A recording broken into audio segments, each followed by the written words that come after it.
even in a context like that, there was still sort of civil discourse, civil debate, discussions. In the US, that discourse is gone.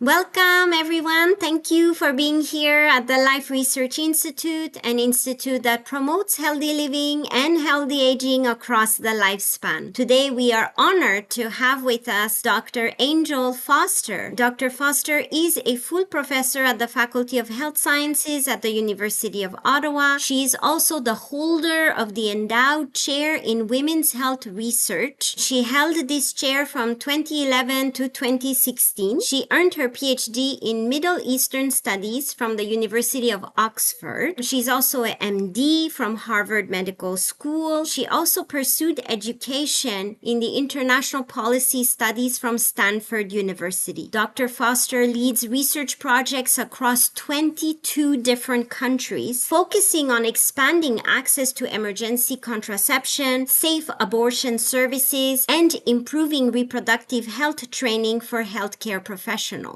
Dr. Foster, welcome, and thank you so much for being here and for taking time out of your busy schedule to join us today. Thanks so much for having me. Tell us how your personal experiences, interdisciplinary background got you interested in this research topic.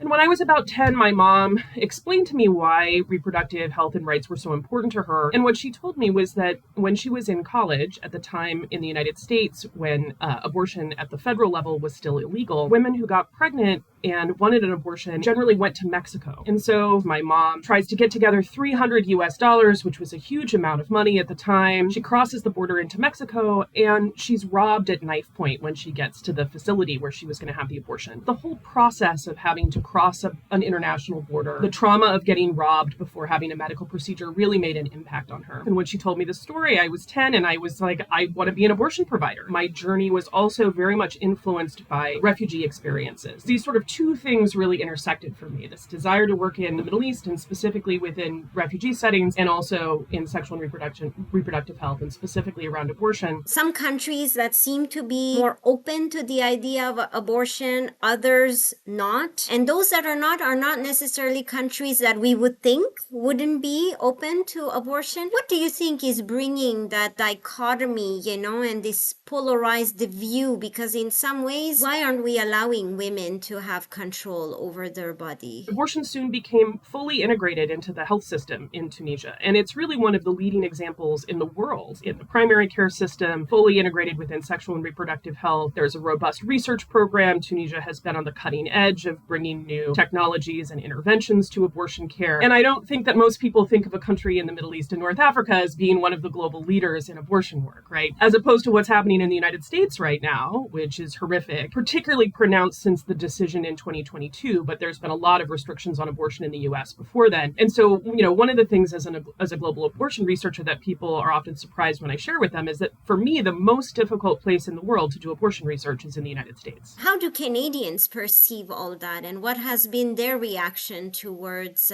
research that you put out or information that you share through the media? Abortion has been decriminalized in Canada since 1988, and Canada remains one of only a handful of countries in the world to have fully decriminalized abortion. And I think it really is an example for how it is that abortion can be treated. Now, there are certainly challenges to abortion access in Canada, and that's something that my group does a lot of work on. Better and worse policies, there are differences between provinces, geography really matters in terms of what kind of access folks have, and that has been shifting in part because of the introduction of medication abortion, which is what I now spend most of my work on, and very delightfully am now the 2024-2029 University Research Chair in Medication Abortion Studies at the University of Ottawa. And so I think that's just a marker of how much the university has been supportive of my research agenda. When we think about reproductive health care early in life, how do you think having good access to reproductive health systems can impact how we will age later on? Having control over one's fertility, being able to make choices about when, how, with whom, how many times to become pregnant, is just so fundamental to so many other aspects of health and well-being that I think it's fully integrated. And it's something that needs to start very early in the sense of really creating the conditions where people understand how their bodies work, what pregnancy is, how pregnancy works, what pregnancy risks are, and also then having, empowered with education and information to make decisions about their own sexual behaviors and practices. And when we think about other health issues too that are specific to women's health have not received the attention that they should have. Where have we gone wrong? Certainly part of it is just general sexism and misogyny and how much we value women and girls. But I think the other piece of it, which is when we think about the history of clinical trials and clinical interventions, one of the reasons or one of the excuses for not including women in clinical trials and clinical interventions is that it might impact their ability to either become pregnant or might impact a pregnancy if they are pregnant. And so for decades, we excluded women of reproductive age from clinical trials. And there was a fear that if they became pregnant and something happened to the fetus, then there would be liability or there would be risks or there would be other things. And it's been a much more recent